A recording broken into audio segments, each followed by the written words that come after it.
अस्सलाम वालेकुम, मेरा नाम है अबरार चौहान। आज हम बाब नंबर 12 के अंदर अल्कीन्स की तबी खसूसियात और अल्कीन्स की रिएक्टिविटी के बारे में तफसीली जायज़ा लेने जा रहे हैं। इन तमाम चीज़ों को समझने के लिए हम चलते हैं अपने लेक्चर की तरफ।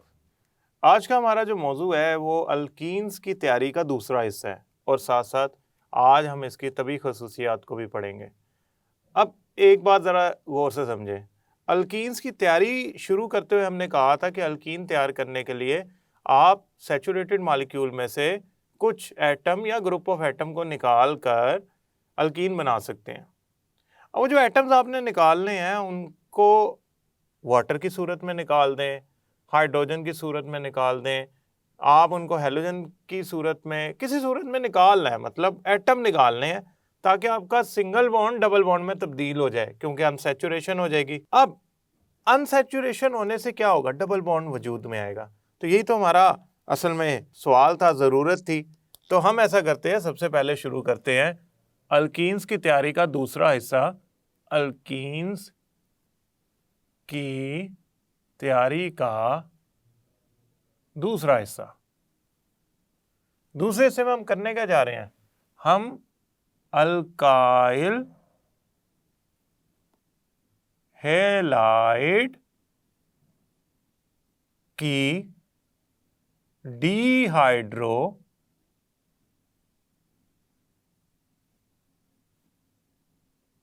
हेलोजिनेशन करने जा रहे हैं।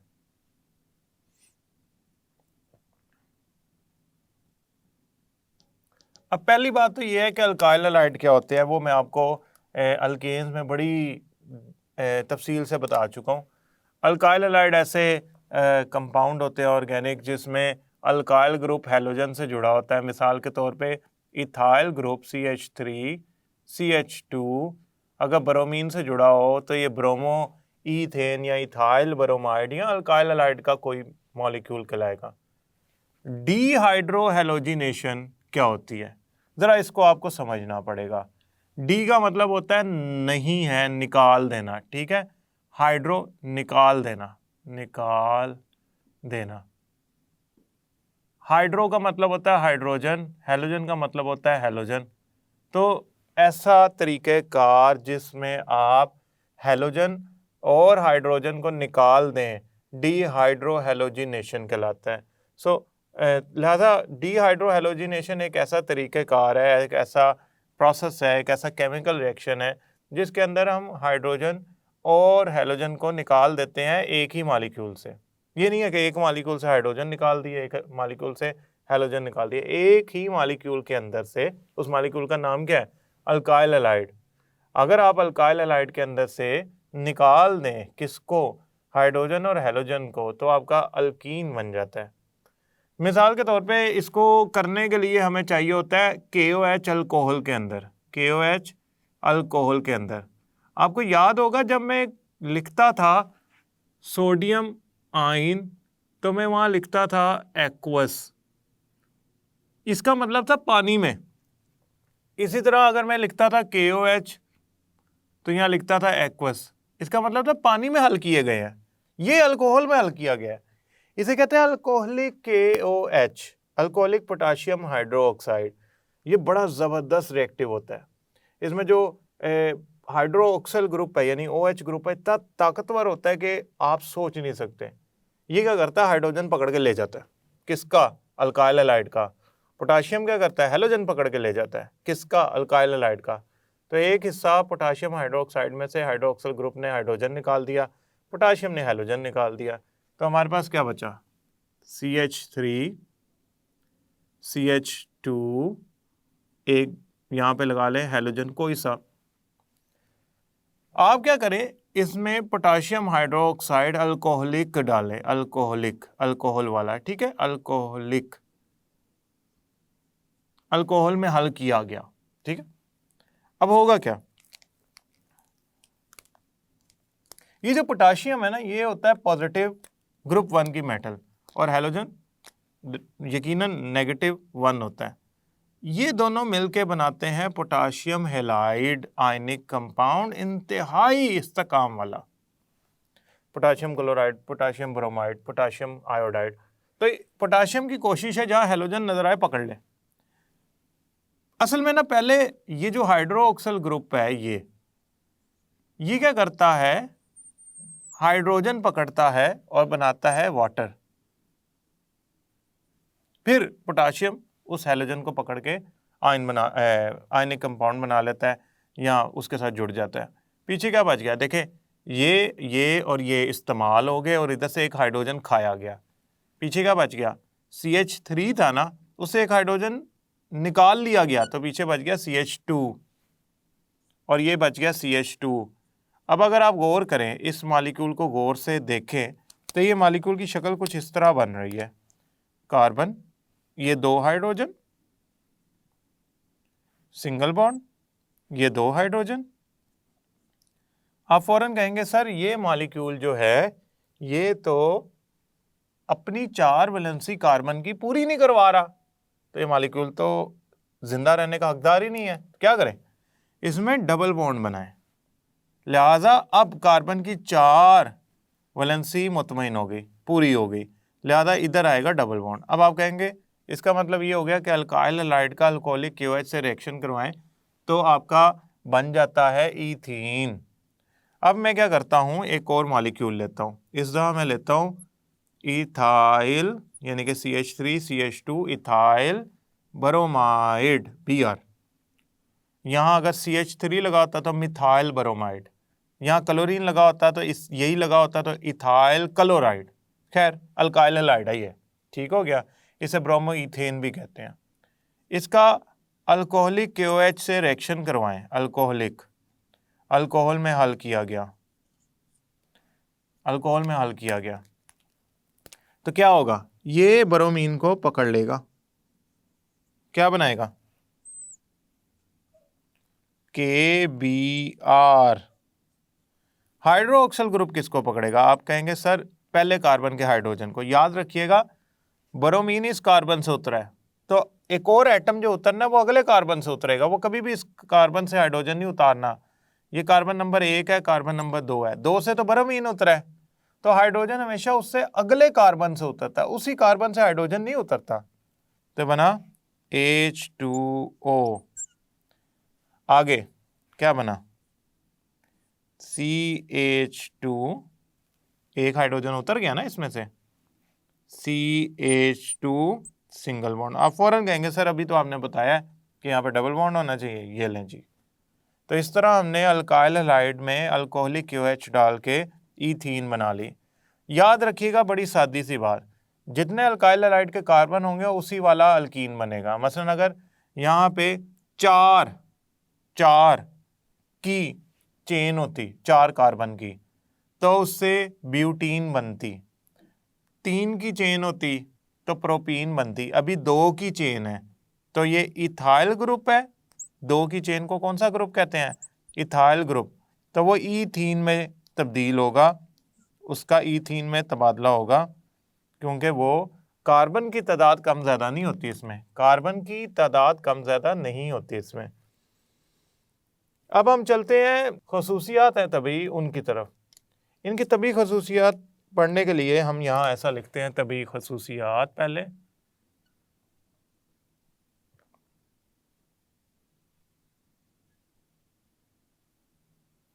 पहली बात तो ये है, जो ईथीन है ना, जिसको हम बनाते जा रहे हैं बार बार, जिसकी तैयारी कर रहे हैं, इसकी ना खुशगवार खुशबू होती है,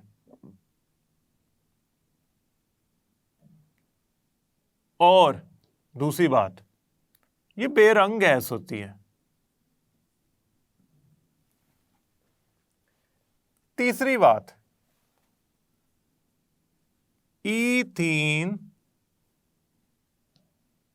हवा से हल्की होती है। उसकी वजह यह है इसकी डेंसिटी हवा से कम होती है, जिसकी वजह से ये ऊपर की तरफ उठती है। तो अगर ये कहीं इकट्ठी हो जाए और लीक होना शुरू हो जाए तो ये फटाफट खाली हो जाएगी। क्यों, इसकी डेंसिटी कम है, फौरन हवा से हल्का होने की वजह से ये उड़ जाएगी। इथीन हो, प्रोपीन हो, ब्यूटीन हो, पेंटीन हो, डिकीन हो, सारे के सारे अल्कीन्स हैं। और अल्कीन किससे मिलके बने हैं, हाइड्रोजन और कार्बन से और डबल बॉन्ड से। ये सारी खसूसियात है नॉन पोलर मॉलिक्यूल्स की। तो अल्कीन्स जो होते हैं वो नॉन पोलर होते हैं। नॉन पोलर होने की वजह से ये पानी में हल होना बिल्कुल पसंद नहीं करते, पानी में नहीं हल होते।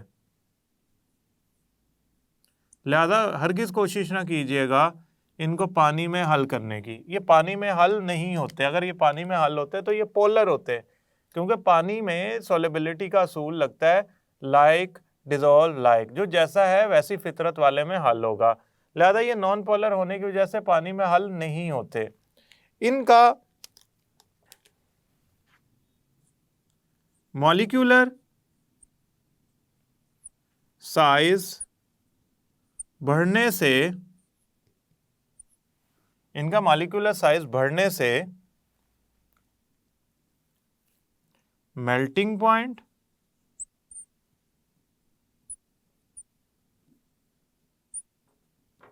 और बॉइलिंग पॉइंट बढ़ जाता है।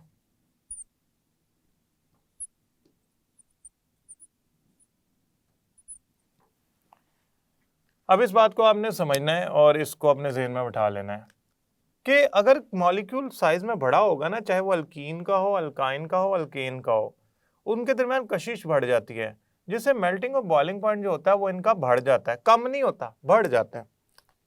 ये बड़े ही ज़बरदस्त किस्म के आतिशगीर होते हैं, आग लगाने वाले आतिशगीर मादे होते हैं। मगर इनका जो धुआं होता है, इनका जो धुआं होता है वो ज़्यादा होता है अल्केन्स के मुकाबले में।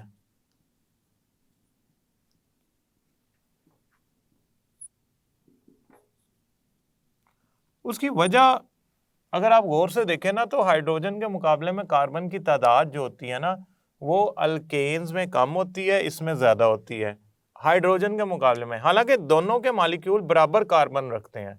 मसलन अगर मैं यहाँ पे ईथेन लिखूं, C2H6, ये है ईथेन, यहाँ पे लिखता हूँ ईथीन, C2H4, ईथीन। दोनों में कार्बन की तादाद बराबर है, दोनों में कार्बन की तादाद बराबर है, यानी कि 2 और 2। मगर आप इनकी हाइड्रोजन के साथ तनासुब देखें, इधर है 1-3 का तनासुब, इधर है 1-2 का तनासुब। यहाँ पे तनासुब कम हो गया है, यहाँ पे ज़्यादा है। तो जहाँ पे कार्बन और हाइड्रोजन का तनासुब कम होता जाएगा, ऐसा शोला धुआं ज़्यादा बनाता जाएगा। तो आपको ईथीन का धुआं ज़्यादा लगेगा अगर आप उसका मुकाबला करेंगे ईथेन से। यही वजह है कि जब ईथेन को जलाया जाता है तो उससे पैदा होने वाला जो धुआं है उसे स्मोकी फ्लेम कहा जाता है। अब याद रखिएगा आखिरी बात, जो इनकी तबी खसूसियात है वो ज़्यादातर आती हैं, ज़्यादातर जो तबी खसूसियात है वो आती तो तफसीली सवाल के तौर पे है, लेकिन इन तफसीली सवाल में एक आपका कसीरुल इंतखाबी सवाल ही आता है कि इथीन की डेंसिटी जो होती है वो हवा से ज़्यादा होती है, कम होती है? आप कहेंगे ये हवा से हल्की होती है, लिहाजा ये ऊपर की तरफ उठती है। दूसरा, ये कसीरुल इंतखाबी सवाल के तौर पे कसीरुल इंतखाबी सवाल आता है कि इथीन की खुशबू क्या है, इथीन का रंग क्या है, ये आपको इसके बारे में आता है। और आखिरी बात जो आपकी खसूसियात में है वो ये है कि ये नॉन पोलर होते हैं। नॉन पोलर होने की वजह तो यकीनन आप सारे ही जानते हैं कि नॉन पोलर होने की वजह ये इनका हाइड्रोकार्बन होना है, यानी कि हाइड्रोजन और कार्बन का बॉन्ड होना है, ये इसकी वजह से नॉन पोलर होते हैं, लिहाजा ये पानी में हल नहीं होते। आपने ये बात याद रखनी है। फिर ये वाले हिस्से की तरफ अगर हम आए, ये एक मुख्तसर सवाल कहलाएगा अगर खाली ये आएगा, लेकिन इससे पिछले मौजू के अंदर हमने इसकी जो पहला तरीक़ेकार है वो भी पढ़ा है, वो और ये मिला लिया जाए तो ये तफसीली सवाल है। इसमें आपने याद रखना है कि यहाँ पे तालिब इल्म अक्सर अल्कोहलिक की जगह पानी लिखाते हैं।